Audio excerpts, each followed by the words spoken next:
I'm leaving all my inheritance, the house and the car, to Christina. If you oppose, we're getting a divorce. I can manage just fine without you." My husband Darren suddenly declared he would give away the inheritance I received from my grandfather to Christina, our eldest son's fiancé. The man who was once so kind had turned utterly selfish. But now I know this is his true nature. I decided to play my trump card and bring both my husband and Christina down a notch. First, it seemed like the two of them had a big misunderstanding. So I decided to correct that. Imagining the look of despair on their faces, I began to speak. "My name is Shiri. I'm 45 and work part-time while managing the household. Darren comes from a wealthy family that owns a business and he works in his parents' company. We met in college where I was raised in a very average household. He was a gentleman when we met, and I liked his laid-back demeanor. He never looked down on me, so we got along well. He was a bit naive, having been raised as a cherished son, but I loved even that about him. When my grandfather suddenly fell ill and passed away during our college years, Darren was there for me. I was devastated, but Darren helped me get through it. My grandfather left me an inheritance including a house and a car. Though the house is old, it's comfortable, so we moved in. Darren now uses my grandfather's car for his daily commute. We married when I was 24 and soon after our eldest son Tim was born. I quit my job to focus on raising Tim and taking care of the house. Tim grew up to be a kind man and works for a private company, not Darren's family business. Once Tim was grown, I started working part-time and began to socialize outside the home. I wanted to see the world beyond our home.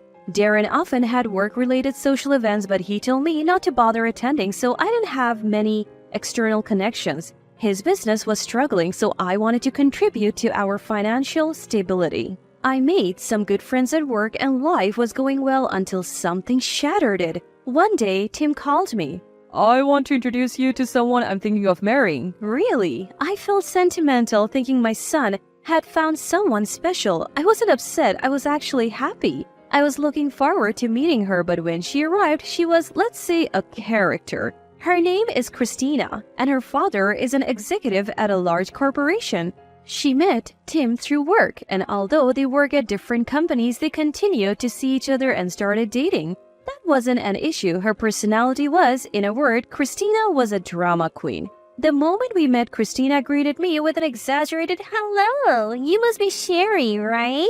Nice to meet you," while batting her eyelashes. Honestly, I'm not a big fan of this type of behavior, but I thought she must have some redeeming qualities if my son chose her. However, Christina continued to be rude. She complained about the tea and snacks I offered, saying, "These aren't tasty, not my style at all." She even mocked me for working part-time. "So you work, Sherry?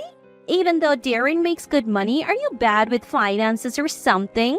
When I explained that I wanted to socialize since I had been home raising Tim, she dismissed me, saying, "You're just a workaholic."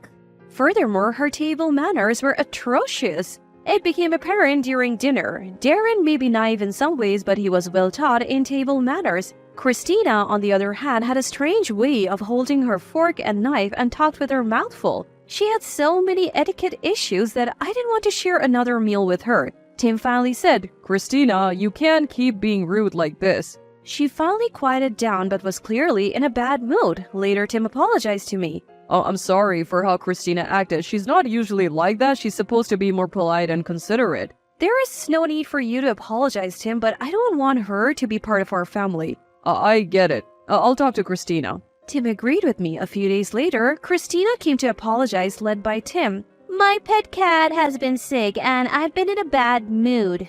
I also don't get along with my strict mother, so I took it out on you, Shiri. I'm really sorry." She bowed her head several times, showing remorse. Darren and I decided to forgive her since she apologized properly. After that, Christina behaved well and was kind to me. My negative impression of her faded and I gave my blessings for their marriage. Eventually, Tim and Christina got married and started a happy life, but that was the beginning of a nightmare. A month after their marriage, Christina showed up at our house with one cat. "This is Mia, my pet. She's not listening to me anymore and I can't keep her. Can you take her?"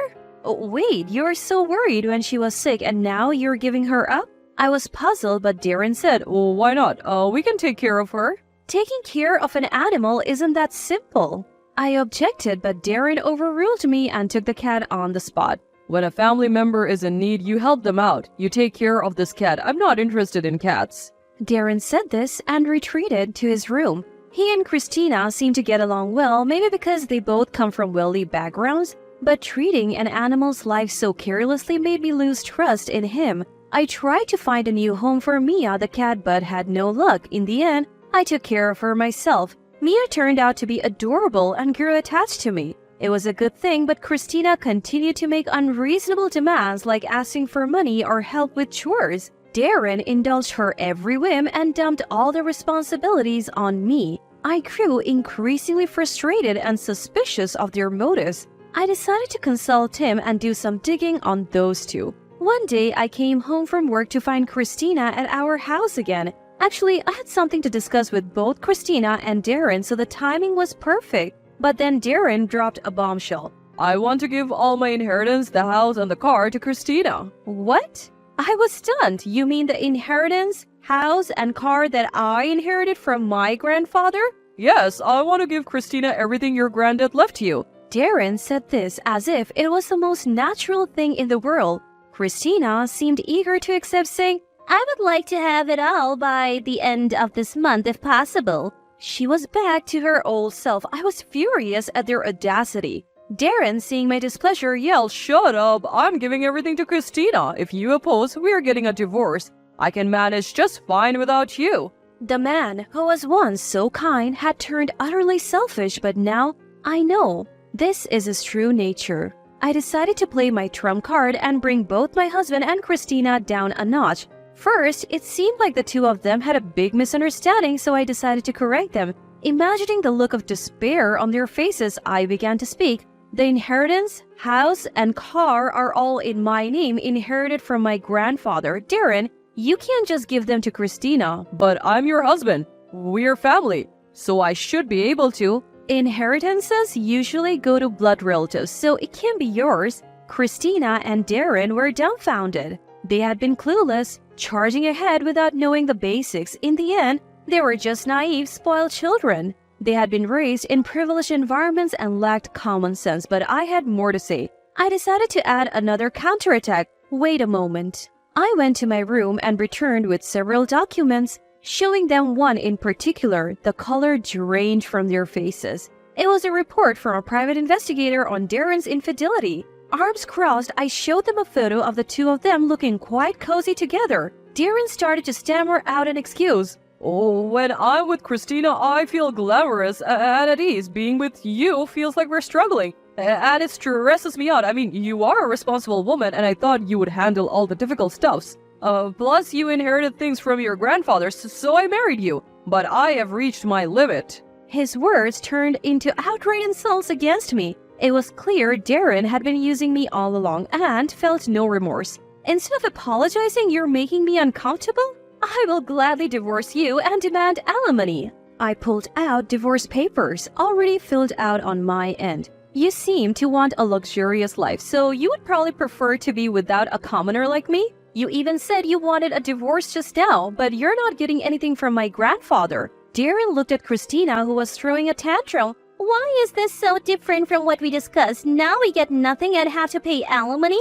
They both seemed panicked. They're wealthy. They should be able to afford alimony and buy their own houses and cars. Why the rush? I knew why.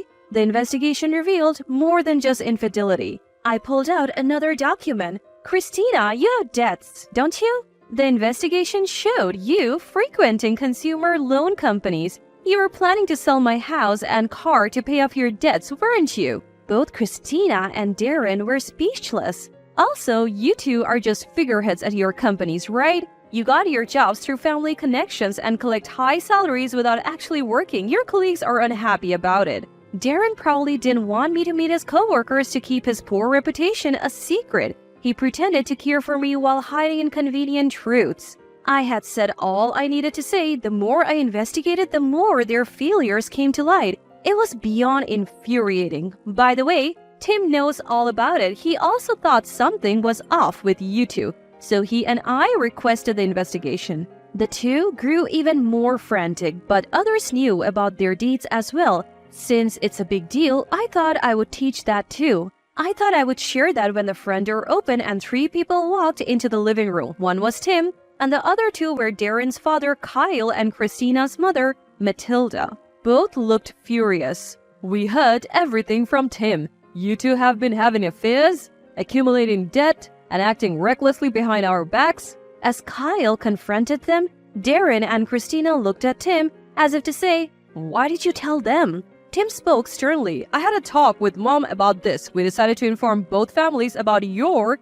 and Dad's wrongdoing and take some sort of action. I can't forgive Christina's affairs and debts either. Tim was unusually angry. Christina hesitantly asked Tim, "Hey, when you say both families, does that mean people other than your mom know too?" Tim nodded. Yes, in your case, your dad, your grandfather, and your grandmother know. Soon enough, the whole family will know, one day. Christina covered her face with her hands, looking like she was about to cry. "If everyone finds out about this, I can't go on living." Matilda glared at Christina. "Christina, you have really done it now."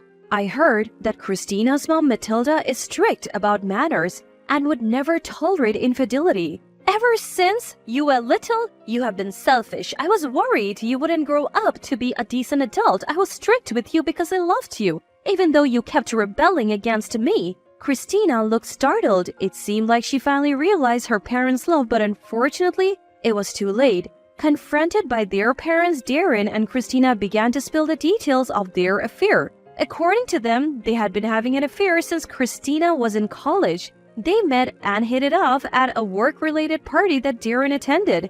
Darren, who had grown tired of my down-to-earth values, was attracted to a young and wealthy Christina, and they quickly entered into an affair. Since then, Christina had been squandering Darren's money and even racked up debts. Darren was no better, handing over large sums of money like that. I didn't notice because the money Darren used was from his personal savings, not our joint account. Both had never struggled financially, so they seemed to think money would just keep coming in. They continued to accumulate debt until they were cornered and set their sights on my inheritance. They thought they could manipulate me by threatening divorce. Christina even married Tim for his money. Tim works for a big corporation and seems financially stable, so Christina approached him. Not only that, she thought it would make it easier to continue her affair. What's even more unforgivable is that Darren was the one who suggested the marriage. Darren had the audacity to use his own son to facilitate his affair, but it seems Christina didn't like me at first sight and acted rudely.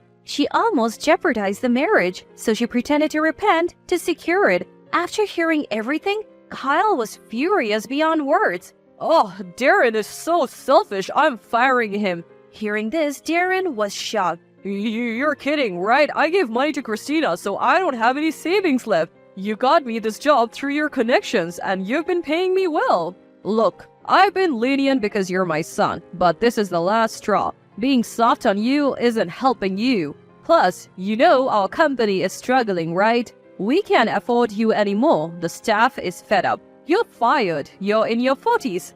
Figure it out yourself. Matilda said the same thing to Christina. "You've been messing with Tim and causing a lot of trouble for Sherry. Keeping you in the company will only bring harm. My husband and I have decided to fire you. Plus, there are allegations that you have been embezzling company funds. Multiple employees have tested that you have extorted money from them." "Oh, what? How did you find out?" In her panic, Christina confessed. She was trembling. "You are going to the police. Just because we are family doesn't mean I'll go easy on you." Faced with her crimes, Christina slumped, defeated. Then I served Darren with divorce papers again. Tim also pulled out divorce papers and showed them to Christina. I can never consider Darren as family again. Let's get this divorce over with. I feel the same, Christina. I can't love a woman who cheats with her own father and commits crimes. Darren and Christina hesitated, but when Matilda sternly said, "You have caused enough trouble. Sign the divorce papers," they complied. Tim and I submitted the papers to the courthouse that day and cut ties with them. As a result of a family meeting, Darren and Christina were disowned. Christina was lectured by Matilda for over 2 hours and then handed over to the police. Darren was kicked out of the house and now has to fend for himself. In the end, Darren and Christina, who once loved each other deeply, broke up. They blamed each other for their wrongdoings, which seemed to be the cause of their fights. Their parents apologized to Tim and me. They bowed their heads repeatedly, saying they had caused us great trouble by raising their children poorly. We forgive you. The blame lies solely with Darren and Christina, we said. Tim also said, I don't blame you all, since you have properly disciplined them. no matter how spoiled they were, Darren and Christina were the ones who actually caused the problems. They committed crimes of their own accord, not because their parents told them to, so we didn't blame the parents. Christina, due to her embezzlement and extortion, now had a criminal record and is headed for prison. Born into a privileged life, they ended up on a downward spiral. Matilda said their family would cover the compensation owed to Tim and me for now, but they would have to pay it back once they're out of jail. Darren managed to find another job, but at a much lower salary. I heard he's living in a rundown apartment, struggling to make the compensation payments and living a poor life. I think it's all their own doing, and I hope they continue to suffer. As for me, I have managed to keep my home and am living a peaceful life with Tim and Mia. With my part-time income and Tim's salary, we're not struggling financially. We spend our weekends having fun with Mia. Despite being caught up in a terrible incident, we have managed to resolve it and return to a happy, normal life. I hope this continues for a long time to come.